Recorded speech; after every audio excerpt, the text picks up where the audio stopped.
Hello, I'm Paul Perrello, and welcome to the Philly Factor.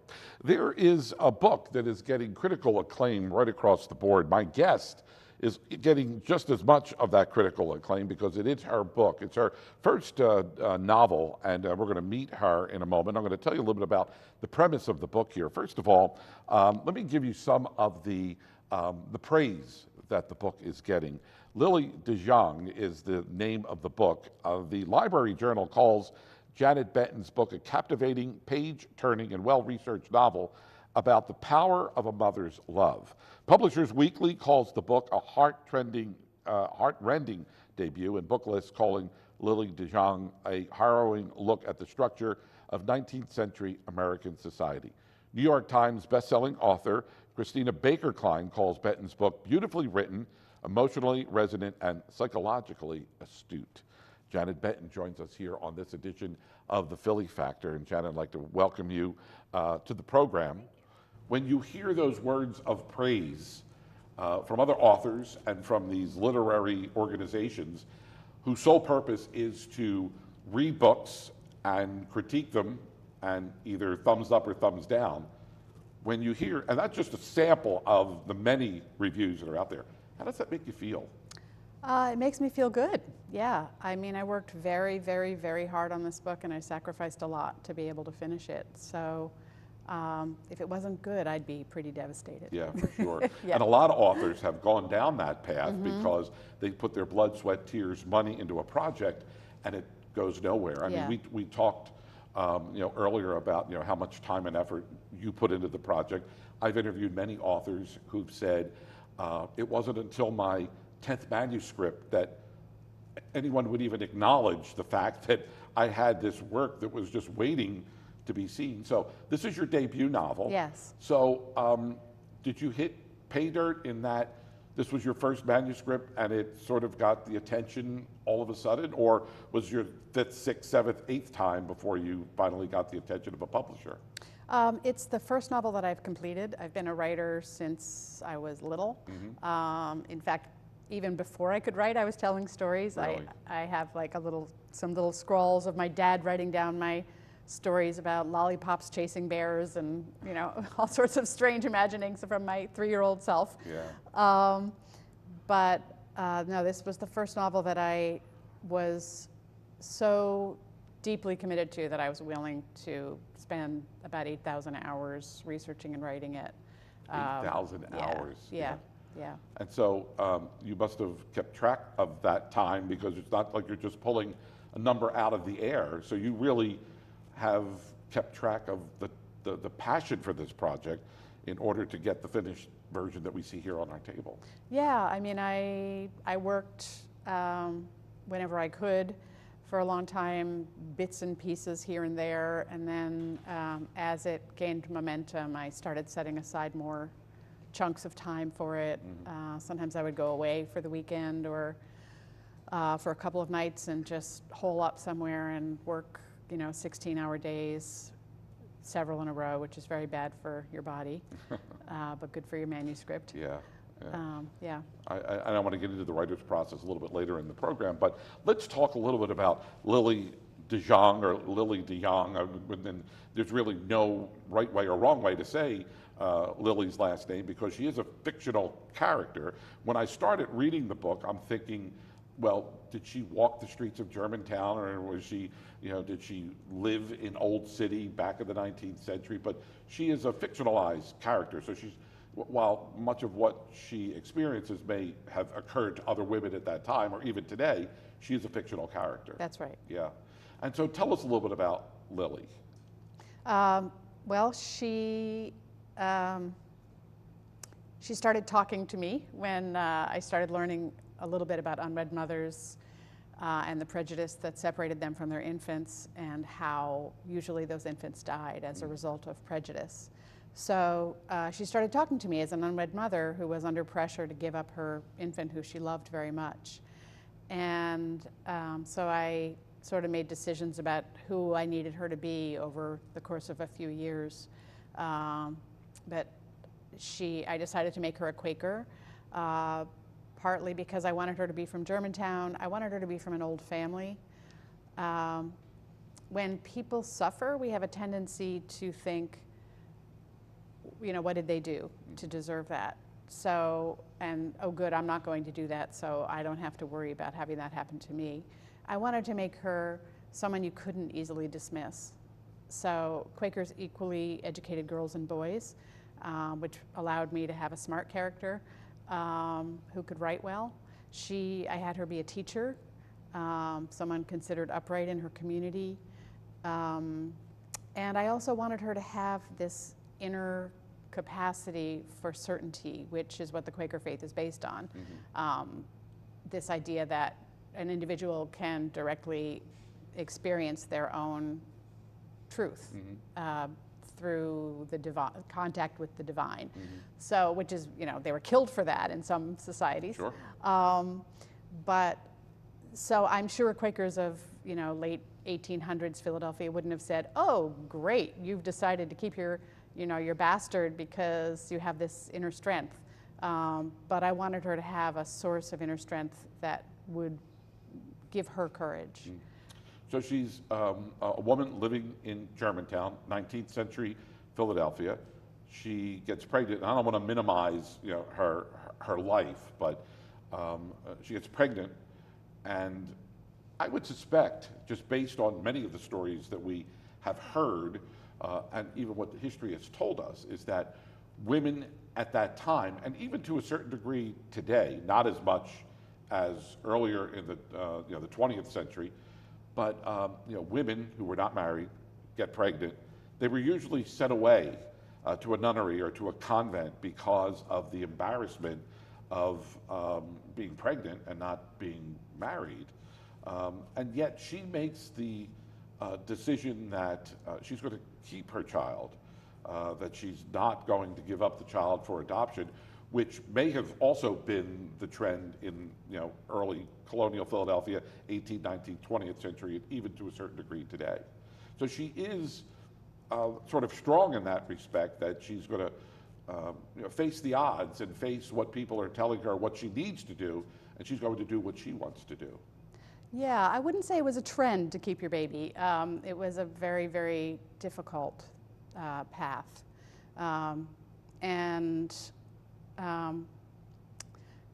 You know, we have to think hard about what makes a society put all the blame and shame on a young woman for a pregnancy. Last I checked, it wasn't possible to get pregnant alone. And in many cases, I can't say most, but quite often women or young women were violated and became pregnant perhaps from a relative or a stranger or an acquaintance, or, you know, no different than today. So the fact that the proof was in her body made her this shamed person, which is completely unjust. So that's one of the reasons I was motivated to write the novel. I think it's disastrous that women are separated from their infants because of social prejudice, and it still happens all over the world. Sure. So, and you know, that prejudice continues in the, when you look at the relative pay of a single mother versus a married mother versus a woman who's not a mother. You know, guess who's the highest paid? Woman who's not a mother. Guess who's the lowest? A single mother. You know, who needs the most help is the single mother. Yeah. She's the one who needs the most money.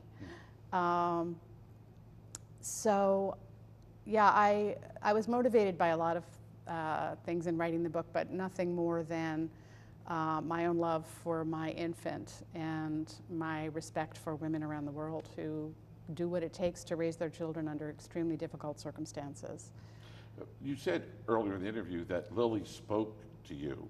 So, people may be listening right now and say, well, how did she, so where did you discover her? I mean, because it's not like you had an out-of-body experience and all of a sudden this woman appeared to you, because look, there are those instances where people do get those types of ideas and have those experiences, decide to write about it. So when you say Lilli spoke to you, can you expand upon that? Yeah, I think,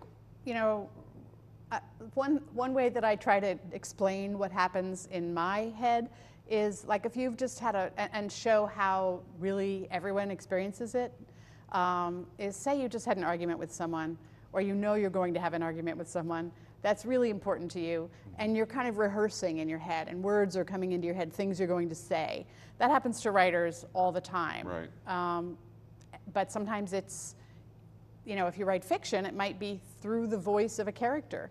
So as I started learning about these young women in American and European history, forced to give up their babies, most of the time their infants died because there was no safe substitute for a mother's milk, which is millions and millions of infants just over the course of a couple hundred years. Wow. There were times in Europe where the so-called illegitimacy rate was as high as 50% in some countries.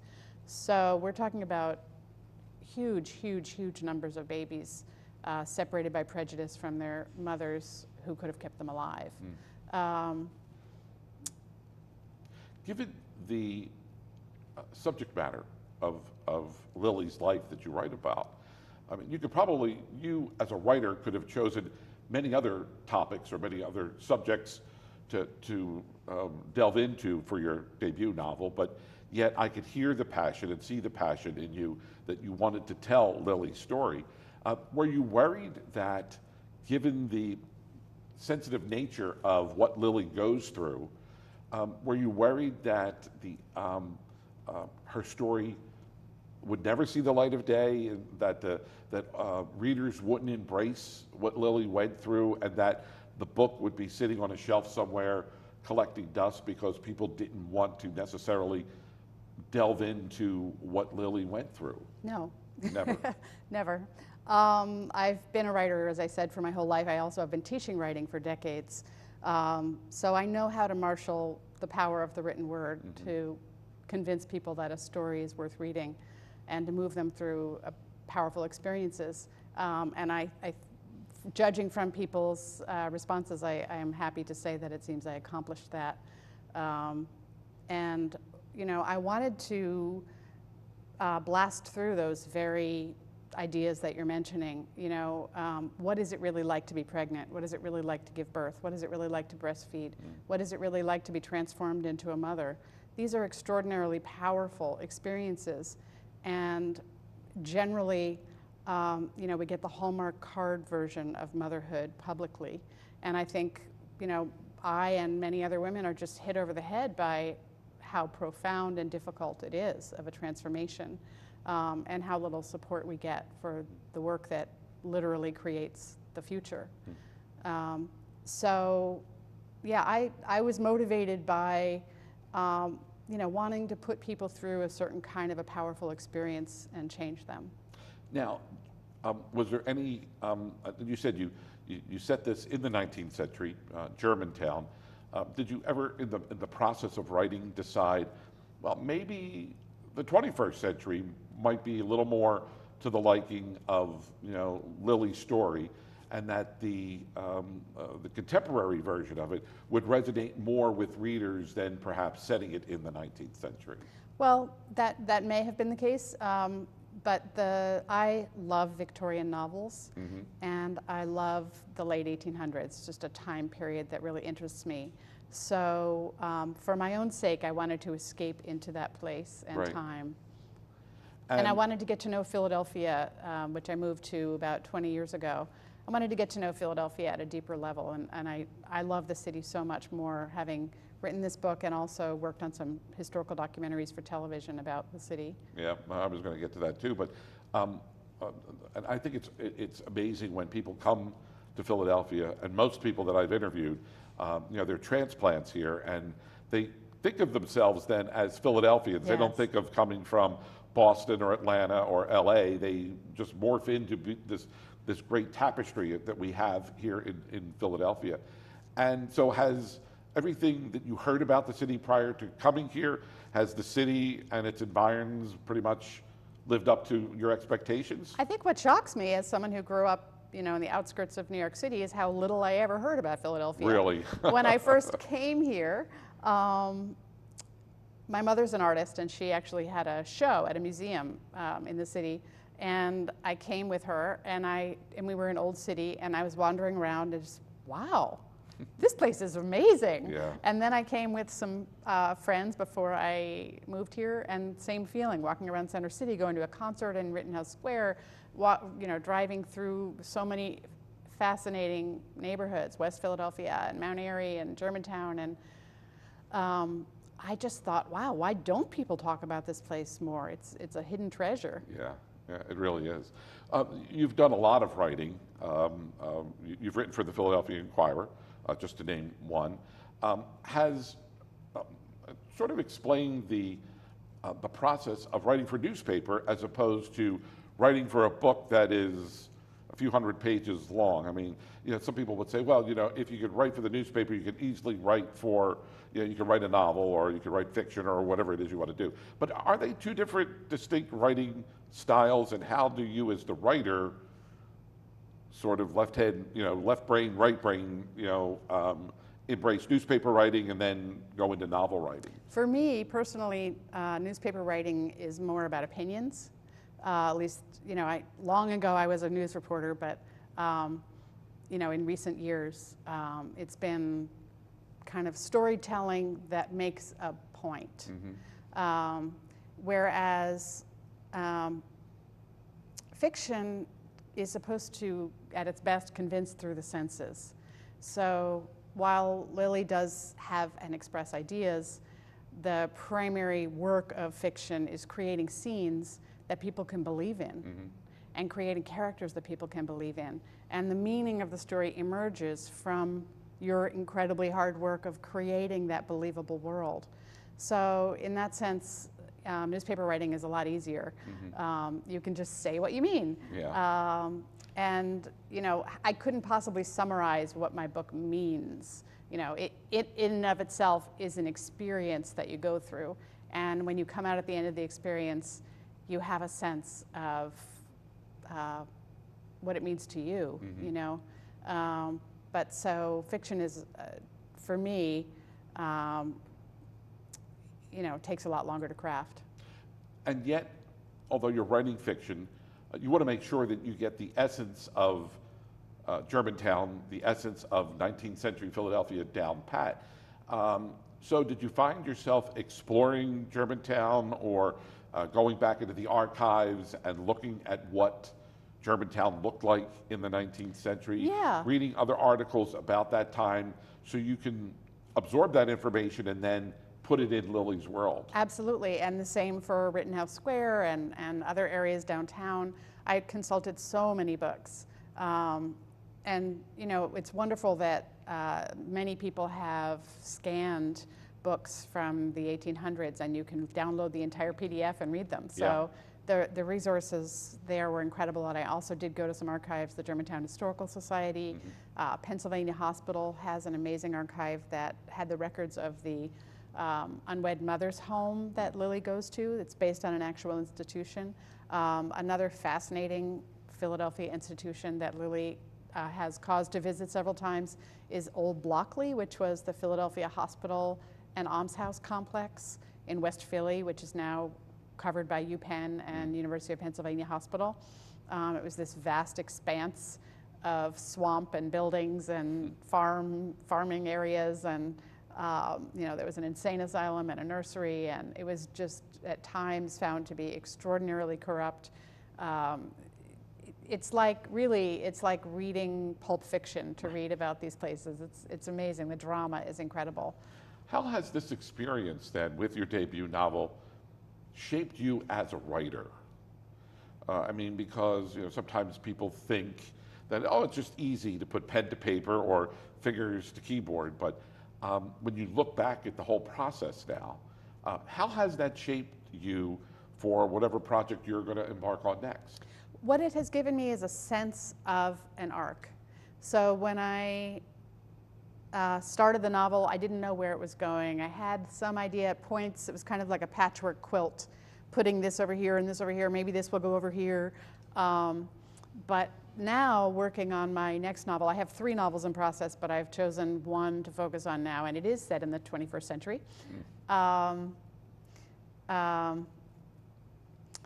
I find that it's much easier for me to conceive of it as a whole and to understand what I'm doing in each section. You know, I know what a beginning should do and what a middle should do and what an end should do. So, you know, what's harder about it is now I feel like people actually care what I write. So I feel a little, you know, less, well, not less free, but, you know, I want the book to be bought. Yeah. So it's a little bit of a different feeling. But it's wonderful, wonderful, wonderful to be getting back into this next book. Yeah.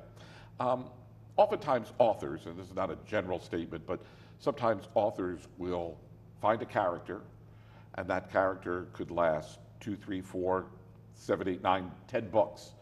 And not to give too much away about what happens with Lilli, but might you go back and revisit Lilli at some point, or maybe some other characters in the book that you might be able to lift out of there and write about that person? Well, when I've been doing tons and tons of events and talking with lots and lots of readers, and sometimes people will say, I really want you to write more about this character, or please tell me there's a sequel, you know, and they want to know about specific characters. And honestly, my fantasy would be a television series. Sure. Because that would be so fun to explore what happens to Nancy, what happens to Gina, what happens to Lilli, what happens to Charlotte, what happens to Johann and Peter and their father, and you know, all these wonderful characters that I would love to revisit.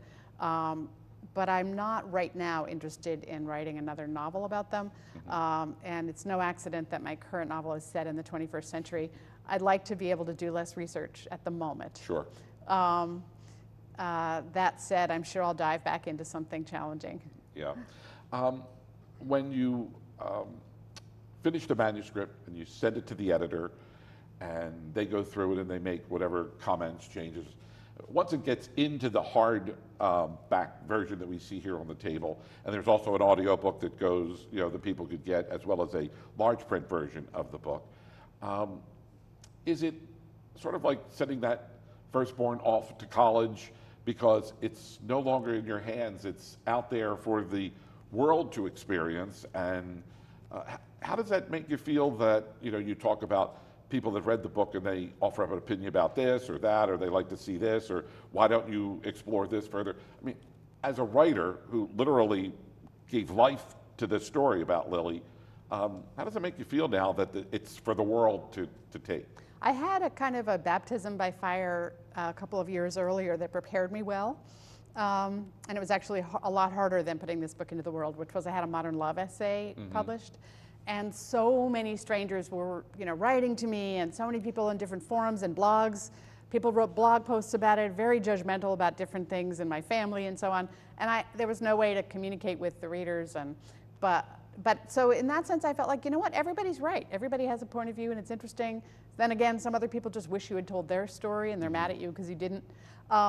So when this came out, I was really prepared for all sorts of reactions. And in fact, they've been almost entirely extremely positive. So I've had a really good feeling that I accomplished what I wanted to accomplish with the book.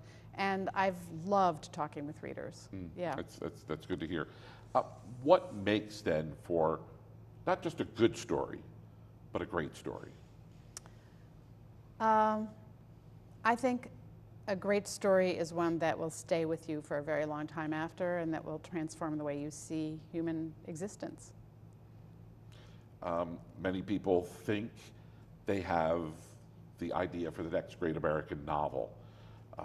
In the few minutes that we have left here, what type of advice can you give to aspiring writers who might think that they can do this, that they can not just write a newspaper article or offer up an opinion in an opinion column, but write a book? What do you say to them? First, I say read and start writing.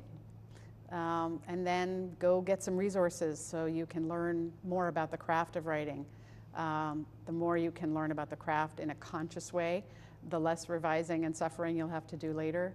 And also that there is never the right time. You never are going to have enough time.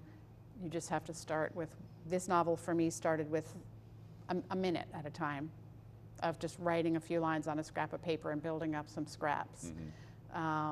And then I think once you get going with something, it builds momentum and you find more time for it. Yeah. So, yeah.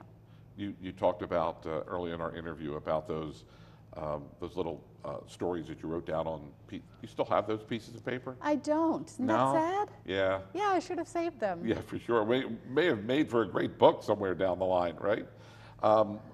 We want to encourage people to go out and pick up the book, Lilli de Jong, or de Jong, however you want to say it, but the book is a fascinating read. And whether you're in Philadelphia, South Jersey, or clear across the country, maybe you have a relative that's on the other side of the world, pick up a copy of the book and send it to them, because you will be thoroughly entertained. This is not a book that's going to have you laughing, it may have you crying, but it will move you emotionally. This book is going to move you. My guest has been Janet Benton, and I want to thank you for your time. Thank you. It's a great book. Thanks. I can only wish you all the success in that next book that you have in the pipeline, and I want to invite you to come on back and talk about that when that's ready to be published. Thank you so much for Paul. being with us. All right. Until the next time, my name is Paul Perrello. Thanks so much for joining us here on The Factor, the Philly Factor. We'll see you next time.